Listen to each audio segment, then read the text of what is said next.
Salve guys, como é que vocês estão? Tranquilidade? Paulão aqui para mais um vídeo. Hoje eu vou trazer aqui para vocês dois tipos de XMLs diferentes, né, que são atualmente usados aí no mercado.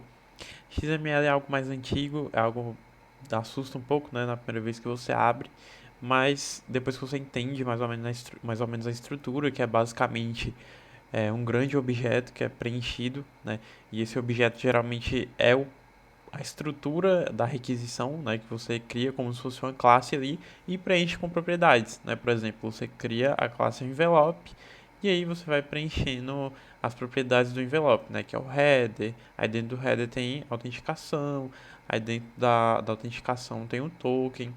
Então, assim, toda essa questão aqui, né, é bem interessante. Então aqui eu criei uma empresa fictícia, né? Alguns termos fictícios aqui, a propriedade completamente de exemplo aqui, né, pra gente. E aqui eu gostaria de trazer um ponto bem interessante, que são as estruturas que você pode se deparar em XML, né? A primeira estrutura aqui, que é mais comumente utilizada hoje em dia, é essa segunda aqui. Essa estrutura aqui é bem utilizada. O que que acontece? Você tem geralmente um envelope, certo? E aqui dentro da tag do envelope, que seria, vamos dizer assim, que vai a div, né? Se você observar pelo conceito de div, que é a div pai de todas, ela vai englobar todas as configurações do XML com relação a namespace. O que isso quer dizer? Né? Então, se você observar aqui, eu tenho esse prefixo aqui, DTO. E aqui em cima, dentro da tag header, eu tenho o XMLNS dois pontos DTO. O que significa isso? Que toda vez que eu tiver uma propriedade, por exemplo, token usuário, que tem um prefixo, né, dois pontos DTO dois pontos, eu vou aplicar o namespace para essa propriedade, tá? Então, o prefixo DTO, eu vou aplicar esse namespace. Tá? E vai funcionar o mesmo para os outros, né? Tá vendo aqui? V2, né? LG, ponto. E aqui eu não vou ter nenhum V2, né? Mas dentro do body eu teria. Mas outro exemplo que eu posso dar, né? Que está aqui na tela. É o soap.env, tá? Todos que tiverem o soap.env, né? Bem como o próprio envelope, que é onde eu estou abrindo a tag, e o header e também o body, eu vou aplicar o namespace schema.xml.org, né? E o que isso quer dizer? Isso quer dizer que aquela propriedade do corpo da requisição, né, ou do header, eles vão seguir um padrão de estrutura que essa URL vai fornecer.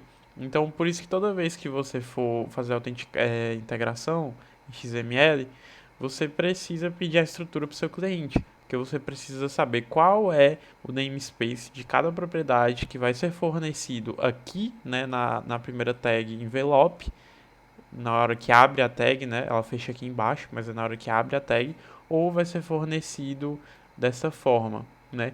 Você vai setar em cada uma das propriedades, que eu já vou explicar. Então você sempre pede a estrutura, você vai conseguir visualizar o que fica dentro do que e, né, que seria o envelope é pai do header. Você vai conseguir visualizar isso e vai evitar erros. Porque XML, se tiver uma coisinha errada, principalmente referente aos namespaces, então assim, em requisições normais você já tem que se preocupar em ter as propriedades no tipo correto, e em XML você tem algo a mais, que é você precisar que os namespaces de todas as propriedades estejam exatamente igual ao a que a requisição realmente é, né? Então, por isso você pede para o teu cliente, você vai criar aí a sua classe, tá? E vai colocar em cada propriedade da sua classe o, o namespace adequado, tá? Então aqui no segundo exemplo, né, se você observar no envelope, a gente tem alguns padrões aqui. E o que seria isso? O envelope ele vai receber apenas o namespace dele, em vez de setar para todo mundo, né? Então você observa que não tem mais XMLNS dois pontos, né? Ele vai setar apenas o XMLNS, né? Quando eu não tenho dois pontos, por exemplo, V1, significa que esse XMLNS igual, esse namespace vai ser colocado na tag que ele está localizado, né? Então, é importante você notar essa diferença. Por quê? Porque nas outras propriedades também vão ser dessa forma, né? Você vai setar dentro da tag dele. Você não vai mais colocar como prefixo, né? Se você observar aqui, LG autenticação, ele tem o prefixo DTO dois pontos. Esse aqui não tem. Então, isso aqui é substituído por colocar diretamente aqui. Qual é a vantagem e a desvantagem? A desvantagem é que você vai ter que ficar colocando tag, né? Tag não, namespace, que seria isso que fica dentro da tag, em todas as propriedades, né? Menos as que estão dentro da propriedade, que são filhas dessa propriedade. Então, por exemplo, se na sua requisição, né, na estrutura que o teu cliente passou ali, tudo que é aqui dentro, né, como está aqui, o token usuário é um DTO, né, tudo o mesmo namespace, você pode simplesmente apagar esse namespace, tá? Então você não tem necessidade de informar aqui dentro, né, se você verificou ali que são todos iguais, né? Ou até mesmo se ele mandar uma requisição que o pai, né, esteja desta forma aqui, ó, mostrar para vocês. LG autenticação, o token usuário não precisa, né? Então, se eles mandarem o namespace e vocês se perguntarem, ué, cadê o namespace do token, da senha do usuário, do de tenant? Não precisa. Por quê? Porque se ele está te enviando isso, é porque eles, por tabela, eles vão herdar do pai deles o namespace DTO, tá? Que é esse namespace aqui.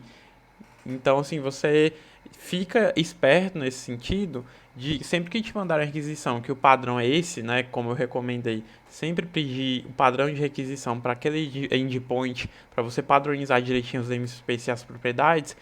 Isso aqui vai significar, né, do que ele te mandar, que os filhos de LG autenticação vão ter esse mesmo namespace. Então, quando você for fazer sua requisição, você só vai precisar colocar o namespace de autenticação, né? Mas se tiver aqui, por exemplo,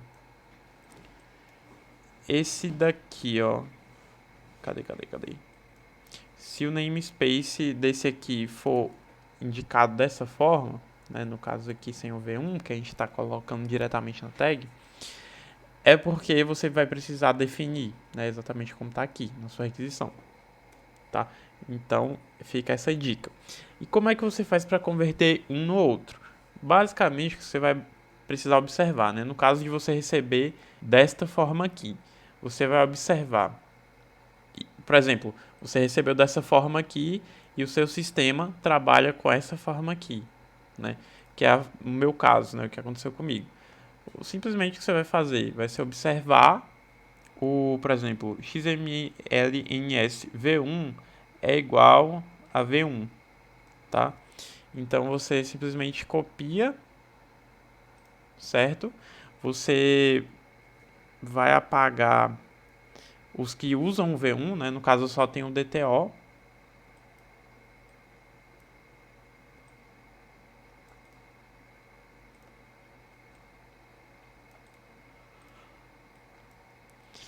E aqui você vai simplesmente ir apagando os prefixos e colocando isso daqui, sem o DTO, certo? Ah, e no caso se aqui fosse V1, né? Você ia simplesmente apagar o V1 e colocar a tag referente, né? Só que o que você vai fazer é né, pelo código. Você precisa deixar o código dinâmico ali. Então, basicamente é só você setar o namespace para a respectiva propriedade dele. Então, assim, esqueça colocar todos os namespaces na tag. Aqui no primeiro só vai ficar esse aqui, né, do envelope, tá? E sem o soap env, beleza? O resto você apaga, o resto você vai colocar nas respectivas tags, como eu acabei de te ensinar, tá? Então, por exemplo, aqui ficou o env. Aqui nos DTOs, né, como é que ele vai ficar? Ele vai ficar esse aqui, né? Que é o mesmo que estava aqui, ó. É o mesmo que estava aqui, tá? Eu só tô copiando ali que tá mais fácil. É o mesmo que estava aqui. Vou até copiar daqui pra vocês não se confundirem. Aí só deixa essa tag. E aqui, como eu vi que é um DTO, eu vou pegar o namespace do DTO. Então eu venho aqui e coloco. Só que isso tudo você vai fazer dinâmico, né, pelo seu código, para fazer a requisição dinâmica. E você vai ver direitinho como é que você vai estar montando isso. Agora, se for ao contrário, se seu código ele recebe desse outro modo, né, ele cria desse outro modo, você precisa criar desse, o que você vai fazer é apenas colocar esses cabeçalhos aqui, esses namespace, né, então eu vou apagar, por exemplo, do LG Autenticação, né, vai ser o primeiro que a gente vai fazer. Você copia, né, apaga e coloca dentro do envelope, tá? Opa, acho que eu copiei alguma coisa errada. Copiei. Copia, coloca aqui dentro da primeira tag que abre o envelope e você vai pôr DTO no final. Se o final da URL, né, no caso é DTO, você vai pôr o DTO. Depende de cada empresa, tá? Eles podem fornecer um namespace diferente, certo? Mas é só observar aí o finalzinho. Só que existem objetos padrões aí do XML, tá? E aqui no token, né, que é de onde a gente tirou, vai ser DTO. E você vai fazer as mesmas coisas pros respectivos, né? Se, por exemplo, aqui fosse V1 e tal, você fazer a mesma coisa, jogar e tirar a tag daqui e você colocar para todo mundo que usa V1, né? Aqui é mais simples, né, de certa forma. Eu acho até mais fácil. Você coloca aqui na tag de abertura do envelope, porque você só precisa ir colocando os prefixos, né? Então tem essas vantagens. Você coloca só prefixo, a outra forma, né? Esse aqui você coloca só prefixos e essa forma aqui, que é o que a gente está explicando, né, de conversão, os filhos, né, herdam os namespaces. Então espero que tenha ficado claro essa aula, vai voltando aí, porque realmente XML é um pouco confuso, assim, de cara, se você está fazendo pela primeira vez, mas espero que tenha ficado claro, pelo menos essa diferença de requisição, de estrutura e como converter de uma para outra. E quando você consegue, de fato, entender o que uma coisa ali é diferente da outra e como converter uma para outra, como eu demonstrei aqui, você fica mais claro como fazer isso no código. Porque o código, na verdade, ele é realmente uma automatização de que quando clicar em algum botão, a integração ali vai ser disparada e dados vão ser trocados entre os sistemas.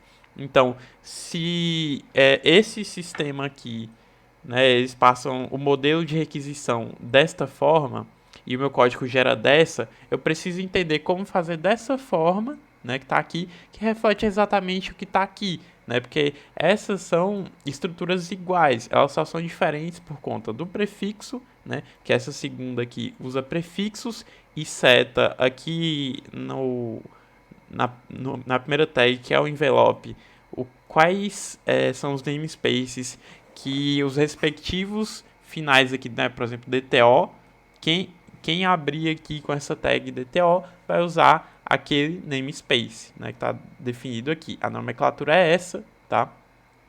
E já no outro, você coloca exatamente dentro da tag da própria propriedade, sem os dois pontos, né? Por exemplo, sem os dois pontos DTO, só apenas XMLNS igual.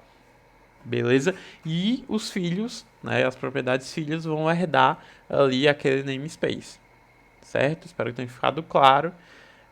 Espero que tenha te dado uma orientação boa aí. É algo bem importante, porque XML tem que estar tudo exatamente igual como tem que ser. Os namespaces e as propriedades, porque senão vai quebrar, vai atrasar o projeto, vai dar muita dor de cabeça, então esse macete que você está tendo é muito importante. Então compartilhe o vídeo aí com mais pessoas que estejam tendo dor de cabeça aí com essa diferença aí de estrutura de requisição de XML, que é muito chatinho, tá? E deixa o like aí e se inscreve no canal. Valeu, um abraço.